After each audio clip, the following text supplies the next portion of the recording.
Hey, welcome to the Reformed and Charismatic podcast. We got this is our 8th episode here. We got a guest. We got Chris Jenkins with us. We recently reconnected over Twitter, but yeah, I wanted to have him on. So me and Chris, we used to be a part of the same network or denomination. I don't know if you want to call it that. Pretty much, Um, pretty much. Yeah, I was in like a Northern California one, and you were in the Southern California one. But Yeah. actually, the first time I met you, though, I was like, I think I just graduated high school, right? I was like 18 years old, and we were part of a Calvary Chapel in Porterville, and we brought you up because you were a part of a like a reggae band at the time. Yeah, dude. You did like an outreach, it was like an outreach in the park, right, with like a concert, Yep. and Yep. yeah, and dude, I know you already told me like in messages that you were like a cessationist, but back then, bro, like you were doing like these really fast rapping. It kind of sound like you're speaking in tongues on I stage, man. know. Yeah. No, that was my style. My style was like quick and fast paced. Everything I did was very I wanted to like roll on the beat, like almost like Bone Thugs and Harmony or something like that. Yeah, But I used to hear that all the time. People used to tell me that all the time. That was like yeah, the main joke. What are you speaking in tongues? yeah. Yeah, no, that was a fun season, man. And I remember it Uh, I remember it clearly. I met your dad. We just talked about that. Met your dad and just hit it off. Great guy. I remember meeting the family, meeting the head pastor there. It was a good little church. It was cool. But yeah, that Yeah, was a fun. That whole kind of season of my life was fun. I'm a creative guy by kind of nature, and music kind of helped kind of get that out. I was able to kind of really channel that in that season. And I've moved on to other kind of creative pursuits or whatever, but um, music still has a soft place in my heart for sure.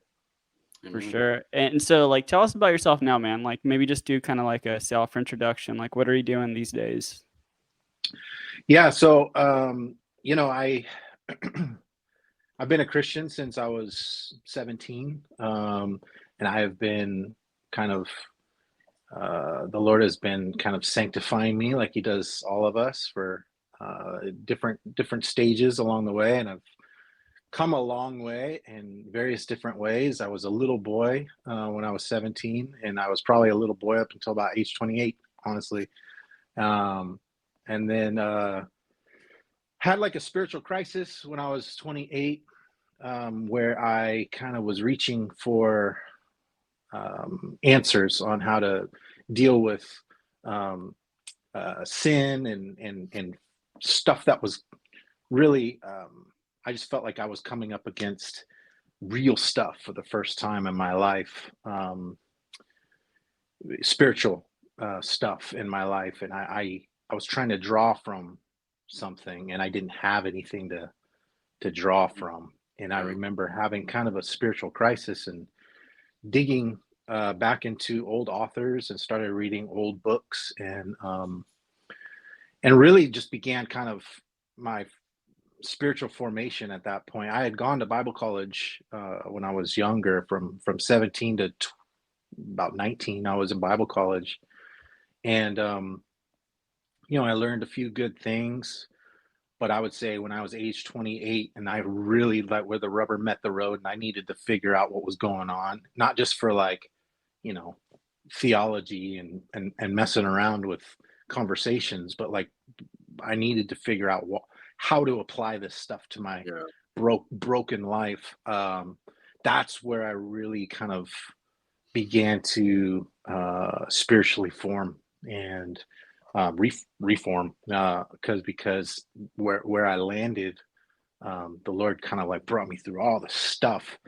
And I was reading all kinds of guys from like hyper Pentecostal stuff to like really high reform stuff, and I landed pretty much Calvinistic in my soteriology, or my like um, how God works, His sovereignty, and I kind of like didn't have every piece of my theology worked out, but I knew God was God and he was big, much bigger than I had kind of ever, you know, attributed to him.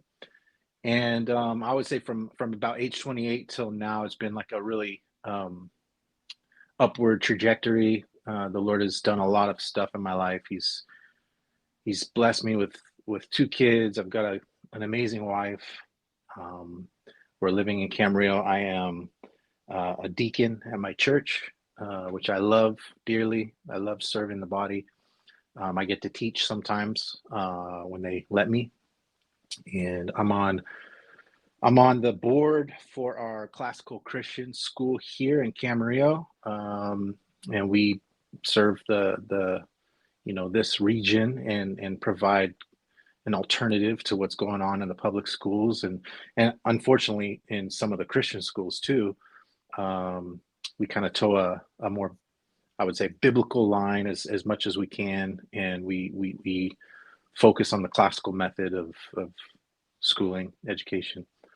Um, and I'm also on the board for the Beza Institute, which is a resource uh, outfit that is really directed towards the classical education movement.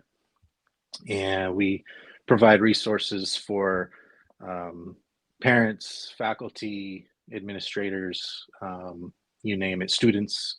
The vision is much bigger. We've just launched a few months ago, but yeah, so I'm excited about that. So we're just kind of like doing a bunch of stuff, um, trying to build the kingdom and be about His business, and with two older boys, teenagers, and a full time job and a couple other jobs and all this other stuff. That I'm busy. I'm busy a lot, but it's all amazing stuff, man. I'm really blessed. Yeah, I think you. I saw you post on Twitter that you were like a youth pastor at one point, right? Yeah. Like for a Calvary Chapel or something like that. Yeah, straight out of Bible college, I had met this girl and I thought she was going to be my wife, and we were both graduating the same night, but she was going to go up to Monterey, California, and she had a job offer up there, and I didn't know what I was going to do. Honestly, I was just going to go home to my parents' church and maybe be the youth pastor or whatever, and didn't really have a plan. And I was kind of thinking like, man, this might be the end of this relationship, because long distance relationships are hard, and this is one of those things. And so the night of my graduation, I got seated across the table from a lady that I had never met before, and she said, I actually wanted to come to dinner tonight, um, to ask you something. She's like, my husband is the senior pastor of Calvary Chapel, Monterey, and we wanted to offer you the junior high youth pastor position. Sight unseen or dude unseen, whatever you call it. And so, yeah, they basically offered me the job, and so I prayed about it for a little bit, but it wasn't hard. My now wife, was moving up there, and so it was like an easy decision. So I tried that for a while. I was a youth pastor for about 2 years. It was hard, man. It was hard, and I was young. I was like 20, 21, and so I didn't. Pretty much it was my first job. I mean, I went to Bible college just green. I was 17 when I went, and now, and right before that, I was just this little gangbanger thug dude. So I really didn't have like a real job. And so I was not the best. I was not the best youth pastor. I tried. I tried really hard. And but it was a good experience. I still love all the people up there. I still do a lot of work for them, graphic design wise, and great people for sure. Oh, Yeah, cool. Yeah. Okay. you kind of hear that a lot is when people go to like Bible school or seminary is when they come out they don't really learn the application side when it comes to like spiritual warfare or just faith in general, right? They get all this head knowledge and all this good teaching, which is good, right? Like you said, Right. but when it comes to like when the rubber meets the road, It's like they don't know where to go. And that's interesting. So like that happened when you're like 28, right? Or like when I had that spiritual crisis, 28. So I know you said you're like reading books and stuff, but what really like kind of like solidified and like brought you to a place of peace or revelation and For me, it was God's sovereignty, God's sovereignty? which I'll tell you, for me, that season of my life, it both was the scariest thing, and became the most comforting, gracious, beautiful thing. You know, the sovereignty of God, when you allow yourself, you know, it's hard to describe it, but we live our Christian life, we live our lives with us as the center. And so the idea that I could not be God's favorite, you know, human in the world, just doesn't cross your mind until you're face to face with God's sovereignty in a way that puts you outside of what God is doing. God is, you know, he's doing what he's doing. He's sovereign. And when you see yourself outside of that, like whether you kind of obey or whether you are saved or not, that God is still moving. He's still doing his stuff. And until you put yourself outside of that and realize, like, I'm not the center of the universe. That's a terrifying thing, man. That is a terrifying thing. And it's and then you find yourself begging for his grace. You know, you find yourself begging that God would accept me. Like, man, my sin and all the things that I've done that has kept me from this loving, wonderful, majestic, sovereign God. I need his grace. I need to be forgiven. And when you come face to face with that idea, it humbles you, man. And I just had this kind of revelation that God was bigger than me, and I was not the center of the universe, and it rocked me. But at first, it was scary. I had a lot of tears, bro. I cried so much during that season. Just and you know, you're young, and I didn't know. Like, I just was like, I was trembling, bro. Like, I was on the ground trembling, and I didn't understand that God's nature was that he was wanting to save me. That God's nature was like, no, I'm not excluding you from this beautiful grace. You're included. You know what I mean? But I had to feel that. I had to feel that kind of almost that outcast separation feeling to realize that it's about him and not me. You know what I mean? Yeah. So it was great. And then, you know, I can't name all the books because I literally read that first year. I read like 200 something books. I'm not joking. Like, it was like unbelievable. And I had never read in my life. I had read for book reports for Bible college, but like in high school, I got all F's and stuff. Like, I was not a student. And so that first year, I just was like systematic theology. I was just like Jonathan Edwards. I was Charles Spurgeon. Everybody I could get my hands on, I was like devouring. And, you know, like I said, after a while, it was like, man, I was being formed. And so the guy I am now is a product of that season for sure. And I've come a long way, and I've, you know, built on that, and there's been some different theological kind of shifts and different things, but I can't deny the fact that in I think it was 2010 or something like that, that was where it kind of like started. It was so unbelievable for me that I almost thought I just got saved. That's how it felt, because I was hungry, I was thirsty, I was desiring God's word more than I could even ever remember. And so for the first couple of years, I was like, dude, I got saved. I wasn't saved before, but now I just got saved. I've now come to the conclusion that we just don't know. God is working in his chosen, and he's always, you know, I don't care if it was like when I was 4 years old, he was preparing events. He was leading me down a path, and who's to say when God, you know, regenerated our hearts and whatnot. But in any case, it was definitely like a catalyst moment for me, for sure. Amen. Yeah, man. Awesome. And so, like, you kind of mentioned it. You were reading all these authors who were Reformed or Calvinist, and so I remember, I love Calvary Chapel. I was like starting to read some of those authors, and it was kind of like frowned upon in that movement. Yeah. And I went to a youth pastors conference in Marietta at the Bible College, which is, I'm assuming, where you went, right? I did. That's Okay, exactly yeah. where I went. So I went down there, and I had John Stott's Living Church and John Piper's like God is the Gospel in my backpack with me. And Yeah. like they where you go into like register when you get there, and they hand you like a package with some books, and one of them was like The Dark Side of Calvinism.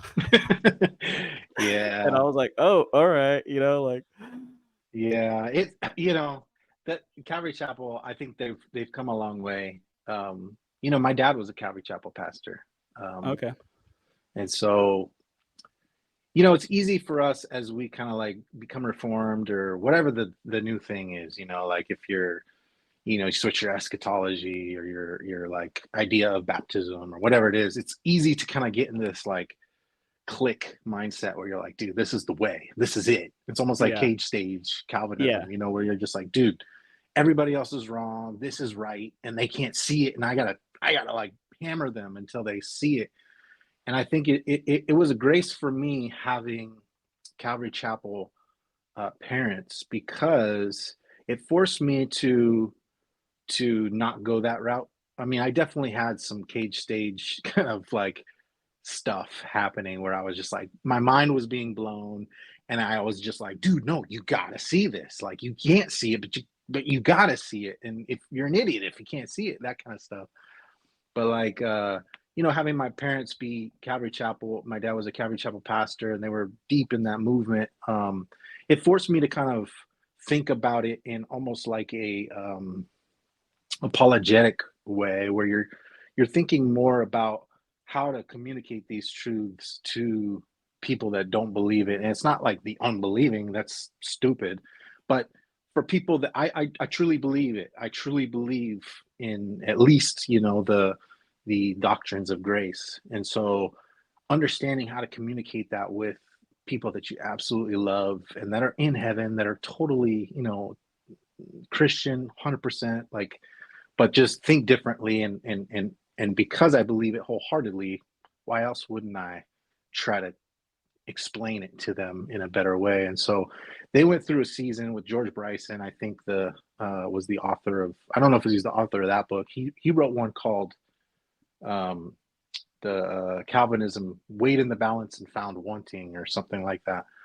And they were kind of going through this whole like almost like a heresy kind of update sort of thing, because Calvinism with the Young, Restless, and Reformed was like blowing up. And so all these Calvary dudes were like, dude, we got to nip this in the bud. Don't let these fools infiltrate your church and all this stuff. And so they were having these conferences. And I remember my dad, who his dream was to have one of us kind of like serve as a youth pastor or do something at his church. And I remember one night we were talking about Calvinism, and it was right during this season where George Bryson was going off on all this stuff, and they were kind of having these conferences. And I broke down I said, Dad, if according to like what these guys say, I'm like one of those guys, right? Like I'm a Calvinist. And I didn't use that word. I still don't really use Calvinist, but I was like, Dad, I believe those things. Like, if me and Jen, my wife, felt called to serve in your church, what they're saying is you shouldn't let me. Is that really where you're at? And he's like, no. He's like, no, I'm not there.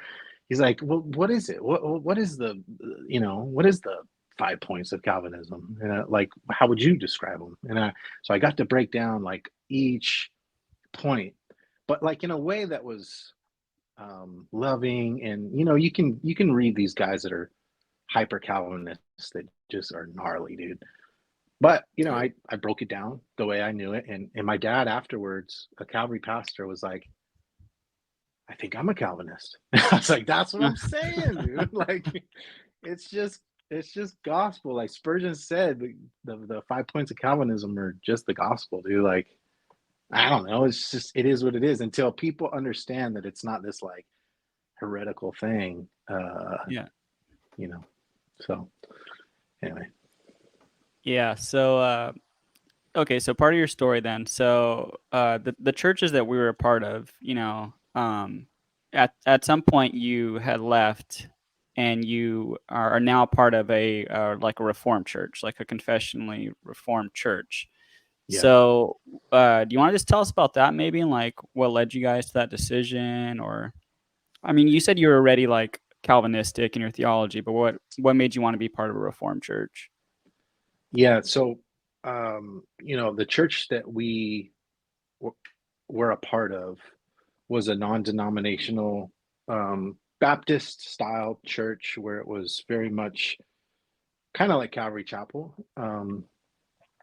but had like the cooler worship and had like the not emergent church style, but it was just very like cool and hip and like what was going on. Kind And of we part of had that been young there. restless reform movement too, right?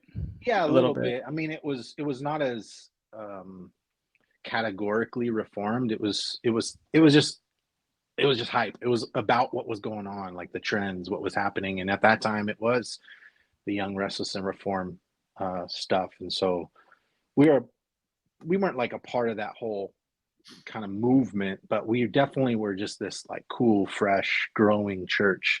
We had a very charismatic pastor and um, just a big movement style church that was kind of like Driscoll's church, where it was like, dude, extension campuses, and we did the whole screen thing like some churches do. We did all that, and we were a part of that church for 14 years and loved that church. We did a lot of good ministry with that church. I served doing all sorts of stuff, sound, and did radio shows editing for a while, and um, was always kind of like doing music and stuff here and there. I never was on the worship team really, but just involved, home group leader, that kind of stuff. And like I said, in 2010, this thing happened, and it kind of rocked me, man. Like as far as doctrinally, how I view sermons. When I intake sermons, all of a sudden I had these categories that I was like, oh wait, I don't necessarily agree with that. Whereas before I would just take in everything. It was just like, yes, everything. It was whatever. It could be heresy. I wouldn't know it. I just take it in, and started hearing sermons in a different way. Which at the time I was almost like, man, Lord, take this away from me. Like I just want to like receive. Like I hate having to filter every single sermon through this new theological lens that I'm viewing everything through. And it just was like difficult for a while. And then I kind of like went through seasons of like being hyper, critical about what I was hearing and different doctrinal differences and what I believed and what the preacher was preaching. And then I go through seasons where I just didn't care. And I was just like, I need to just feed. I need to eat. I need to like drink. Like I can't just sit there and be critical all the time. You know what I mean? And so I went through seasons of that. And, but the whole time I was just praying that God would tell us what to do, man. Like I wanted to go to church and just be fed. I wanted to go to church and just receive and not be so critical all the time. And it really, for me, it was like, I never looked at it as like my church. It was always like my issue. Like I always thought like, dude, I'm just too critical. Like I need to chill. And I couldn't, like, it just kept going and kept going. And so finally, it got to a point where, it was hard. I was going through I deal with like depression and stuff, and haven't dealt with that in a while, thanks be to God. But, during that time, I was in a really heavy spell, and man, it was hard. Like I was not leading my home well. I was not leading my my wife or my kids. I was just kind of existing in like really in a dark place. I wasn't necessarily in like deep sin, other than that I was not rejoicing in the Lord. You know, I was surviving on like one or two verses, honestly, in scripture. It was like this dark, dark, heavy time. And I remember coming to the end of it, just feeling like I don't know what God wants to do. I don't know where He wants to lead us, but I need to lead my family. And so we started going back to reality. I say back, but you know, we'd miss like two or three, and then we go, and when we miss two or three, and then we go, and we were on our way to just not going to church anymore. And for me, it was not that I felt like I was no longer a Christian. I just felt like I was starving, and I didn't I didn't want to put it on my church that they weren't like providing the meal. It was definitely like my deal, my issue. But I was just going through this time, and then decided that like I was just going to lead my family anyway, regardless. And the Lord had not released us from going to somewhere else, and I didn't know where to go, honestly. And so we just kept going and kind of like had this little almost rekindling of God's like work in our lives. It felt like, okay, God's working again, you know? And but I still had these issues with the teaching, and still had these issues with just my own heart and stuff. Fast forward, my sons are going to this school, right? We're the same classical school that I'm now part of the board of. And my sons are going to this school, and mind you, they hated church. They hated going to the church we were at. They hated the children's ministry, the nursery, the youth group. They hated it all. And at this end season, we were basically just doing family church. They were just coming into the service with us because I wasn't going to force them. I was just trying to lead my family. Like I was not trying to do too much, except for just, we're going to church. We're all sitting together. We're going to take community together. We're going to do this thing. And but you know, they started going to this school, and I'm hearing about this Bible teacher, this guy that's teaching them the Bible. And my kids are coming home from school, and they're like, "Yo, Dad, have you heard about this and that?" And they talk about scriptures, and they talk about like, you know, our Bible teacher said that Zeus might have been real. And I was like, what? And they're like, yeah. And he's going through all this Greek god mythology, unseen realm type stuff with them, and just, dude, blowing my mind. Oh, dude, my kids would come home and they'd just be asking these questions, and I'd be like, yo, I don't know. Like, I have no idea what this guy's talking about. But I saw it. I saw an excitement in their little hearts, you know, as they were like, their interest was being piqued about the word of God. They were curious about like things, and they had never been like that. And so I was like, who is this dude? Who is this guy? Who's this Bible teacher? And I found out it was David Deutch. And David Deutch was the spiritual head of spiritual life at Beacon Hill, which is the school. And so I was like, oh, I gotta meet this guy. Well, a few weeks later, we get invited over to their house, me and my wife, over to David and Teresa's house to go and just hang out. And so I go over there, and I'm like, dude, I have so many questions for this guy. And so we sit down, and I just start picking his brain about all these things. And you know, we ended up having like a 2 or 3 hour dinner that night, which really wasn't dinner. It was just me and him just like chopping it up about everything.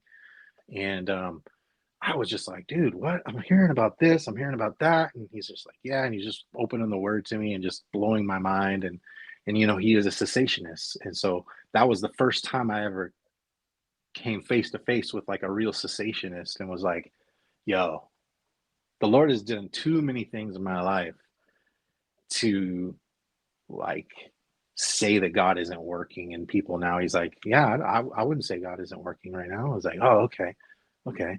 He's like, well, and then I'll be like, well, what about this? God showed me this and led this guy to do this for me, and I feel like it was fully God's work in my life. And he's like, yeah, I have no problem agreeing with that. I was like, it's not is okay. And so my whole idea of cessationism was like was whack. I didn't understand what it was. And Anyway, so we had this long conversation, and I left that night and just thought, man, this guy is interesting. He piqued my interest. I really wanted to like keep going, keep having this conversation. And I think it was the next week. My wife works at the school, and he stopped my wife in the hallway and was like, "Hey, I don't want to poach you guys, and I'm not trying to like do anything other than just let you know we're starting a church. I think your husband might be down." And so Okay. that night she came home and she was just like, "Hey, David Deutch came and hit me up and was like, told me about how they're starting this church." And before she even like finished the sentence, I was like, "We're going." We're going. I knew we were going. It was like the first time that I felt like the Lord was just like, now you can go. Now you're released. You know what I mean? And so we decided we were going to be a part of this new church plant, and it was liturgical, confessional, reformed. It was so different than what we were experiencing at our current church, now former church. And it was, the worship was different, the order of service was different, the like pinnacle of the service was different, everything was different. And liturgy and the church we were at before was just so um, worship oriented. We did probably like half and half, worship and then Bible teaching. So worship played a major role in the way the service ran. And the church we're at now, it's just totally different. The table is the pinnacle of the service. The table is where we're headed. The table is where we kind of like end. That's the climax. And so it's just a different way of doing things, different way of looking at things. But it's been a blessing. It's been such a blessing for me specifically, just because of all the learning and all the like. I was really just swimming in reformed thought and reformed teaching. So coming to a reformed church was just like I was home. You know what I mean? So yeah, it was. It was not without a lot of struggle and complication. We were very close with the people at that church. And so I had long conversations with guys that still are at that church now. And it was hard for people not to take offense. It was hard for people not to think it was like a personal thing. But it was just God's timing. It was what God was doing. And we had actually been at that we had been at that church for a long time. You can say, man, I don't care. But No, okay, so yeah, yeah, we were there for a while, but it's up to you, like. and I, for 2 or 3 years, I was ready to go, honestly, and didn't though. We stayed. So it was a work in progress for a long time. And so by the time we left, it had already been kind of working on me for a while, and it just, that's what happened. But Cool. Yeah, the whole cessationist conversation is still, it's a little confusing to me because like we had Ryan Denton on. I don't know if you watched that one recently, pastor from Lubbock. Yeah. And he was like, he had a tweet thread that went viral there talking about how the hyper cessationism that we're seeing a lot online right now with a lot of those like Reformed Baptist guys doesn't really do justice to like the Reformed tradition. Because you read a lot of the old reformers and they would say they were cessationists, but then they believed in like visions, prophetic, what do they call them? Prophetic leanings and angelic visitations even. I'm like, okay, so like, are you guys cessationists? Because like the cessationists that I know would say like no miracles anymore at all, But he's saying no, they're still miracles, So right. That was that was the understanding that I was coming from when I had that conversation with David Deutsch. As I was saying, I can't be a cessationist because this has happened, this has happened, this has happened, this has happened, this has happened. And when I heard him say like, yeah, no, I can affirm all those things, they're just not normative, I was just like, oh, yeah, okay. Okay. All right. And when honestly, when I took inventory of all the times that I had, seen God do, A, B, or C, it was never normative. It was always with much, maybe once every kind of like 100, 200 times of praying for it or whatever. You know what I mean? It wasn't like all the time. And so it resonated. The normative thing resonated with me because I was like, dude, I can get behind that. I can get behind God working sovereignly whenever, however, whoever, you know what I mean? Mm.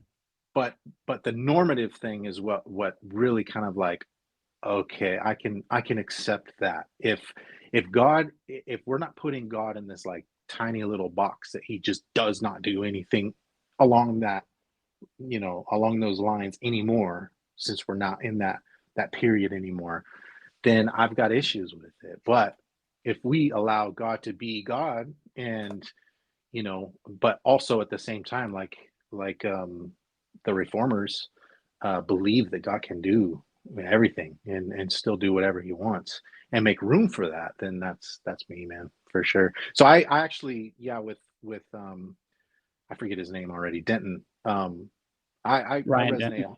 Yeah, I resonate 100% with that. Where he was coming from and what he was saying. And I think, what the strange thing about this whole like conversation, reformed and charismatic stuff, is that I think I don't know, and I don't want to speak for you guys, but I think it's the same. It's just a matter of like how you view it. You know what I mean? Yeah. How you kind of categorize it. I think the only difference would be like what you're mentioning, which would be the kind of like hyper cessationist that would kind of like draw that box in even tighter. That's where it starts getting. I'm different than that for sure. You know what I mean? Yeah. But like when I hear you guys talk, and when I hear you guys talk about like what you believe about how the spirit works, I can resonate with all of it. So you know what I mean? So it's all a matter Yeah, of like perspective and how you categorize it and all that stuff. very Yeah, true. because he was saying like, there's an idea that like continuationists or charismatics get like, new revelation, and those are kind of like the televangelist guys that you see. They're kind of like Right. the extreme, where we stick to everything that's in the Bible. We're not getting like anything that's like new revelation. Like if we Right. get like any kind of prophetic word, we would say it has to be within the limits of Scripture. Yep. Yep. Yep. Which is And what the reformers believe too. and I think I think I'd much rather err on the side of allowing God to work outside of my structure than I would saying that it's from the devil or something like that. Like Yeah. I don't ever want to be on that side of things to where God's doing something that is um, outside of my kind of knowledge and understanding, and then attribute it to Satan. Like that's what I'm reading. That's what I'm seeing a lot with like the hyper cessationist stuff is they're in danger of attributing works of God to Satan. And dude, Mm, whoa, whoa, you know what I mean? yeah. Joseph, were you gonna say something too? Yeah, my kid stumbled in here, but Oh, you're good.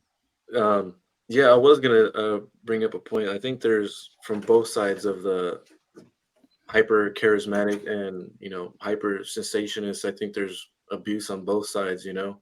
One goes to the extreme to say God doesn't do nothing today. Then you got those televangelists that are like, it's a big conversation lately is name it, claim it, and you know, call it as it is. But and then and plus the shows, right? Like it's very theatrical and like, I mean, I've seen some crazy stuff, dude. Like people, um, I mean, I don't know. We could go into detail, but yeah. So I think there's been abuse on both sides, and I think we all could agree that God moves, God, does things even today, right? I mean, so in my understanding from like a sensationist is one, from my understanding is they would say that God doesn't move. So like as we started this podcast, this is new to me hearing like, oh, cessationists actually believe God still does things. And so that's enlightening, and that's encouraging Yeah. to Yep. actually, so I'm learning from this. So that's edifying for me. So that's pretty cool. Cool, man. Yeah. Yeah. I think there's just I think the reason your guys' podcast is necessary is because um, that is the predominant view of cessationism. That is the predominant, not just the predominant view of cessationism, but that is a lot of the cessationist view. Is that and I don't want to like name names and call people out, but there is a lot of people in the like John MacArthur kind of world, Hmm. um, in the Reformed Baptist world that is going down that way to where I can't roll with it, man. Yeah. And I loved Denton's thread because that actually a lot of those quotes were fresh to me. I had never read them before. Um, so that I loved reading that because it resonated with me and how I believe, and I just didn't know I had like reformed kind of like standing. You know what I mean? I just Yeah. thought I was like, I'm cool with being a cessationist as long as it's this because the not normative thing makes sense with my experience. And so that's the only reason I kind of like was kind of labeling myself a cessationist in that kind of particular way is because I needed to make room for what I've experienced and what God has done in my life. And I can't go that far. I can't go that route, nor do I think is it biblical. And so, Yeah. Right on. Well, I know we're like already like 40 minutes in, but I also wanted to ask you, I mean, it was like the reason that we like reconnected. So I saw one of your threads on Twitter, or now X. I keep calling it Twitter. I'll probably always call it Twitter. I don't think I'll Yeah. ever. Yeah. I think that's But it right. was going viral there a little bit. And I was like, hey, I think I know this guy Jenkins, but so you had said that you had gotten an offer. So I mean, it's no like secret that like, we're all in California, but California, the past 3 years, especially during the pandemic, been kind of crazy. Probably a lot more crazier where you are in Southern California. But a lot of people are fleeing to like red states. And I've thought about it. I've prayed about it. I think Joseph, even though he don't want to admit it, he prayed about it at one point too. But you got a job offer to go to a red state and you turned it down. And you Yeah. want to like maybe share about that? Yeah. I am very, oh man, with I guess to explain who I am, I'm very, I love being involved in the culture war stuff. I love the idea of building. I'm very post mill in my eschatology, so I'm very just charged up to be a part of what God's doing as his vice regent building the kingdom type stuff. And when Mhm. you look at the landscape of what God is doing in the nation, our nation, there's a few places where God is doing a lot, almost the tip of the spear type stuff. And what they're doing in Ogden, the boys, Brian Sauvé and Eric Kahn and all those guys, they're doing stuff. I mean, they're like Moscow, Doug Wilson at like year 3 or something like that. They're going to be a force to be reckoned with for sure. And then you got the Doug Wilson camp up in Moscow, and they're just putting out content like crazy. And I believe we're in a season in our church, Big C, where we need a reformation, a new reformation.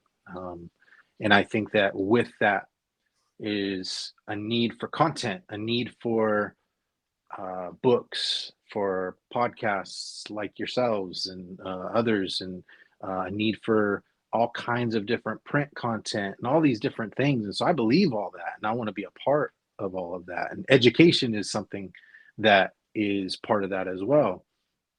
And so, yeah, I mean, I've dreamed like you were saying, I've dreamed and prayed about leaving California for a long time, especially since around Trump era, it's just been kind of getting worse and worse.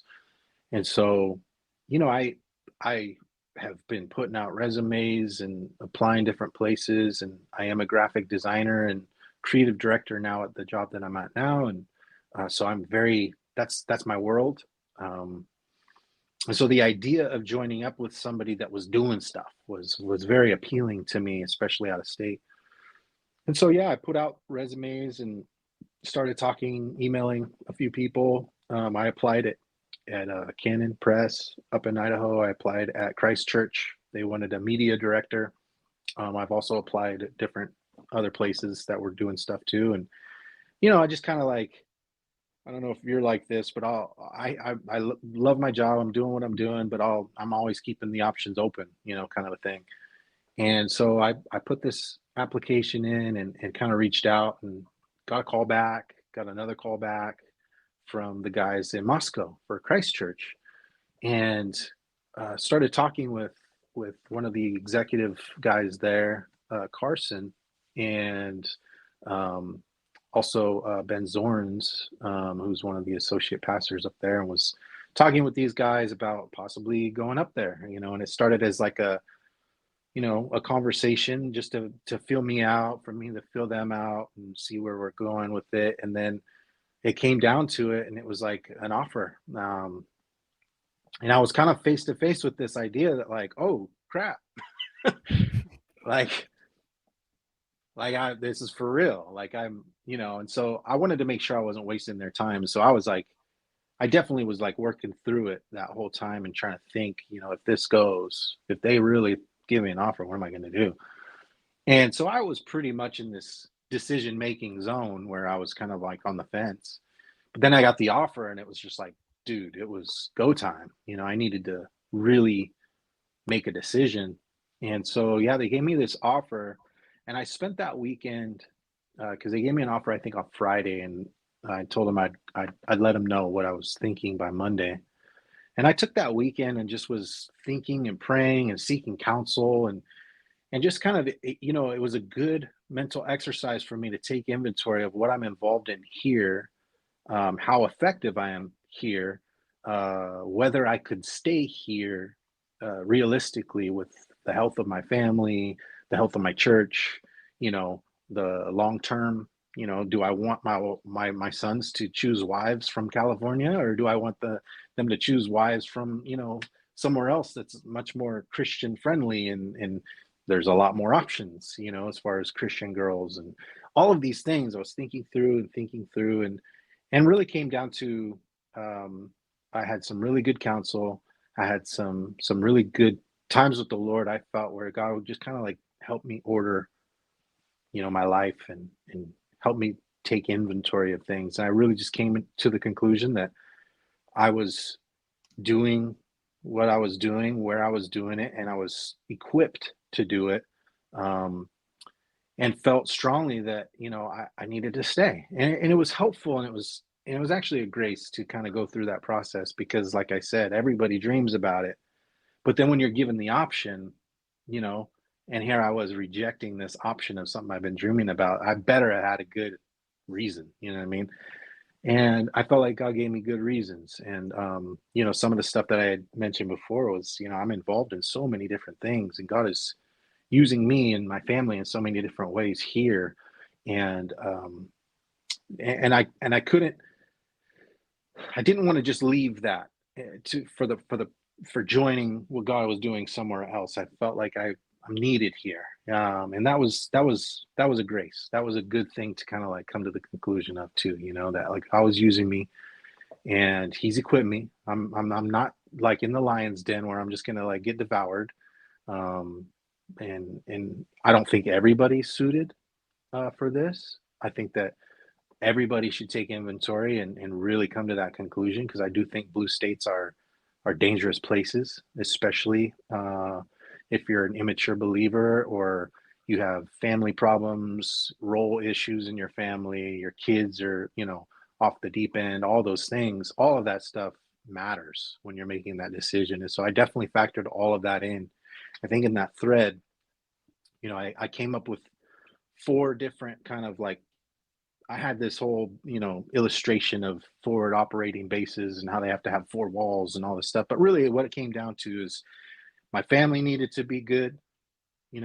My church needed to be healthy and good and oriented properly towards the culture and what's going on, and not fudging on all of these like major issues. I wanted to make sure that I had brothers next to me that were fighting alongside with like-minded kind of, I think in the thread I called them gang.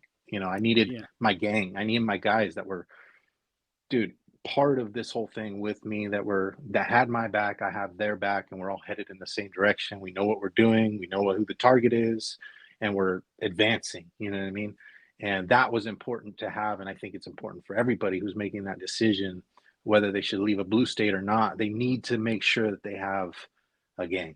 They need to make sure that they have a network of dudes. And I'm speaking, specifically with guys, but they need a network of dudes that are shoulder to shoulder with them. This Lone Ranger thing that ain't it. And so that was a big deal. And then obviously what you're doing, whether you're involved in actual kingdom work, or if you just like California because the waves and the sun and blah blah blah. Like, I want to be about something. I want to be about the kingdom. I want to be building. Is there opportunity for me to actually do something here and be a part of something? And all of those 4 things for me were like hitting,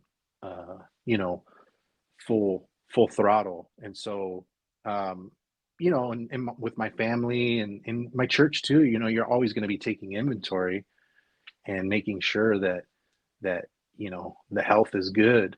But as long as it is, there needs to be people in California like ourselves who are fighting. And God has not given California to Satan. Like, he is on the move, and California is just as much his kingdom as Idaho. So who's going to be there to kind of fight for California? Who's going to be there to fight for the disenfranchised people when they realize secular humanism is empty and has nothing for them, when it just, all it does is create chaos and destruction? Who's going to be there to tell them, hey, I got the actual worldview right here? You know what I mean? We need to be there. And so, or certain equipped people need to be there. And I think that helped me make the decision, and that I came to that conclusion. And it was a hard thing. And I honestly, dude, to this day, I still like, did I make the right decision? Like, I mean, I would have been a part of this thing. And, I'm watching them do these content stuff where they're just like killing it, and I'm like, I could have been a part of that. I could have been a part of that. But when it comes down to it, I'm definitely resolved that we made the right decision. And definitely all my brothers around me are like, nah, dude, you made the right decision. Like, we want you here. You're involved here. Let's go, but you have to make decisions like that sometimes. That's one of the things I told Aaron when he was praying on, relocating and all that, is it's like, man, we need to stay here and contend. We need to fight, man. Like, we're going to go over there. Yeah, it's going to be all comfortable and nice and, fit your political views and everything. But it's like, man, California is, if you want to do something for the kingdom, let's do it here. Let's do it now. Right. What our ministry is kind of about. And so I can respect that and honor that. That's pretty cool. Hey, you tried to move at one point though too, Joe. Don't be acting like that. Don't be fronting like that, man. You told me you had an interview in Idaho too. Don't be lying. Yeah, I mean, I did, but like logistically, that's not possible. I mean, my whole family's here. What am I gonna do over there? I mean, it's just like a pipe dream, right? And like, you get the interview, and it's they not need like the gospel over there too, though. On the other side of it, Yeah, and I wanna kind of like play the other side real quick, because there was Joel Webbon who wrote that book, Fight or Flight, I think is what it's called. Fight by Flight.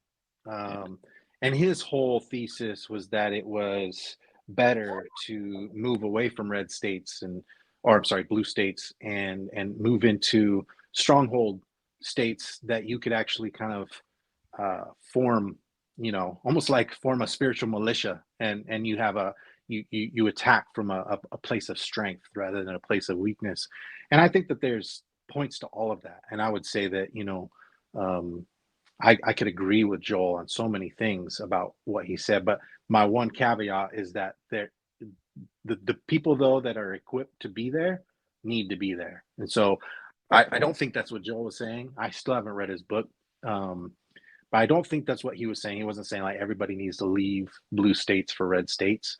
But that was definitely fueled my thread, was just, with that whole Idaho thing and thinking through the red state, blue state thing. Those are the conclusions that I came to, that yes, it is better to go to a red state to attack from a position of strength. I do believe that.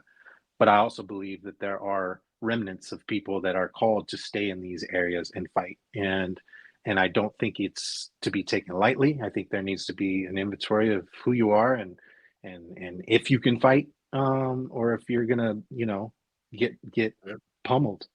Are you gonna actually deal out blows, or are you gonna take the blows? You know what I mean? So I just wanted to make sure, because I do believe that. I do believe, that there is a lot of rational, logical, good reasons to go to a red state, and not pay taxes into the system. Because if you think about it, man, we're paying for a lot of this crap, a lot of this stuff, and we remove ourselves from it because we're like, well, they're in charge. We're just paying to Caesar what's Caesar's, and we're blah blah blah. But in all actuality, in our system, we have the option to go somewhere else where our taxes will be applied completely differently, but we're staying in a state that is basically saying like, no, we're basically using your money for Satan. You know what I mean? And those are decisions that we have to think through and think about, because so there's a number of reasons that all of that stuff is not a worthless argument. There's definitely a lot of factors to think about. Yeah, no, it was really helpful, man, because like, I was seeing like all these people move to like red states, and seeing how much they were enjoying it. And you get there and you're like minded. And then, Joel's book comes out, Fight by Fly. I haven't read it either, but I was kind of like, oh man. And then like I saw your thread and I like thought it was really, really just okay. This is really helpful, especially because Joe was on my other ear telling me like, hey, we need to stay here and fight, like. Yeah.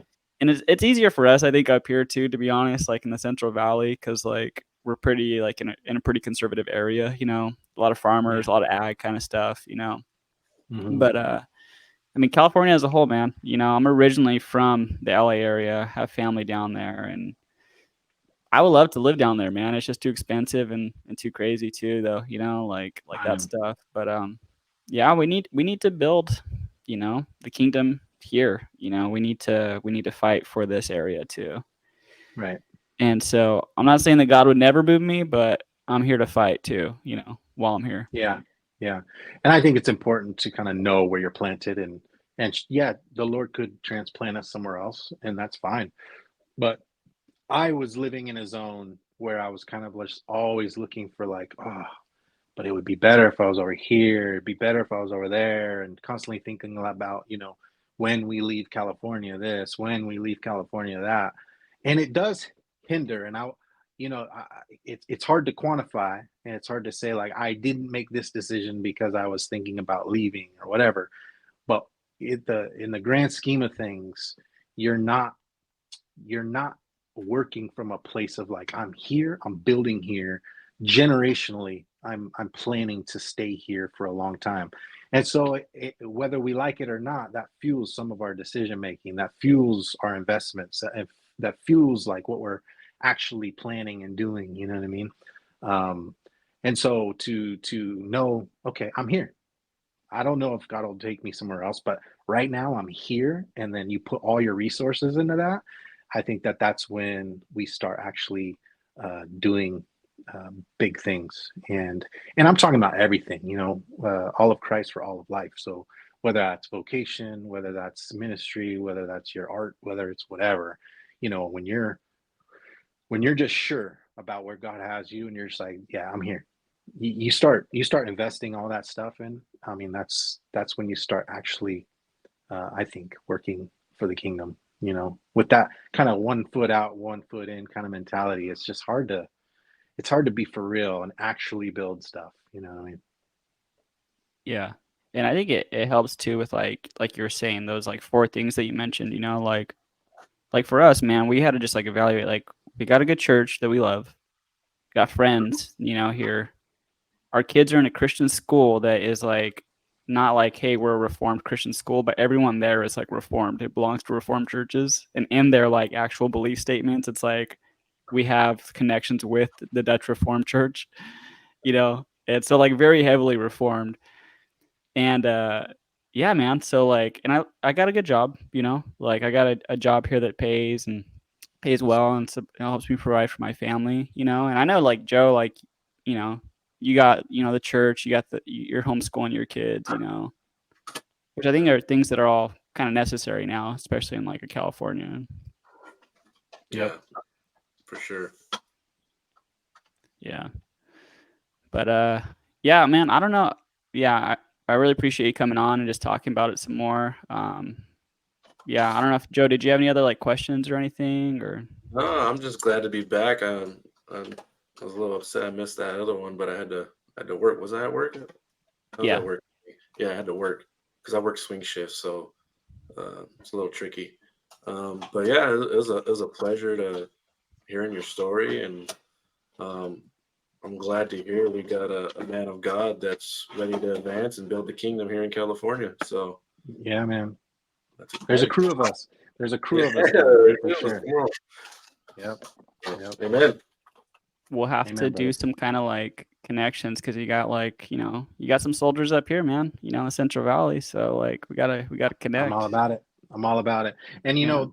that's what's cool about Twitter too, is because I've made connections with like-minded bros in real life, that outside of, on Twitter you're like, oh, this guy is retweeting me, or and you look at their bio and you're like, oh, he's in California too, or whatever. And then I encourage everybody to take those connections from Twitter and actually like make them real. Um, I think that it's been so beneficial for me. I have a couple of buddies that are like-minded like us, that are about the kingdom, that are about, you know, just getting to work. And I would have never had those real life connections if I didn't, reach outside of Twitter sphere and actually, start texting and start calling and start meeting at breweries and different things and actually developing stuff. There's one dude that I'm on the board with at Beza. Well, actually, all of the dudes at Beza except for Lucas are online connections. But one in particular, his name's Matt Carabini. He was full on like just DM me from Twitter one time, and we started a kind of a text thing. And then we met up for beers, and then we've been really good friends ever since. And so I encourage everybody to get outside of that phone and start making real life face to face connections and start working with these guys, because there's not a ton of us out here. I mean, there is, we each are our networks, and some people aren't online or whatever. But it's so necessary to kind of like reach out, especially in California, where guys think they're alone. They think they're like, man, I'm reformed. I'm like, I want to be a part of what God's doing, but like, man, like nobody, they don't know where to find connection. They don't know where to find like-minded brothers. And I just encourage everybody to get on the phone, make that happen, drive the 30 minutes or whatever it is, and start working with your bros, man. Yeah. Definitely.